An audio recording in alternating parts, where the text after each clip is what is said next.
Hello everyone. Today we talk about how to fix the app of Reface.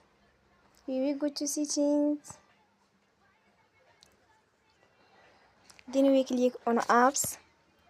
After that we search the app Reface and we click. Then we will on for stop. After that we go to storage. Then we click on clear cache.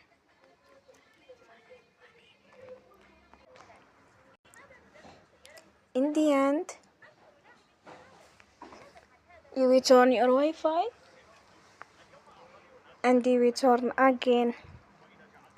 Don't forget to support us by like and subscribe.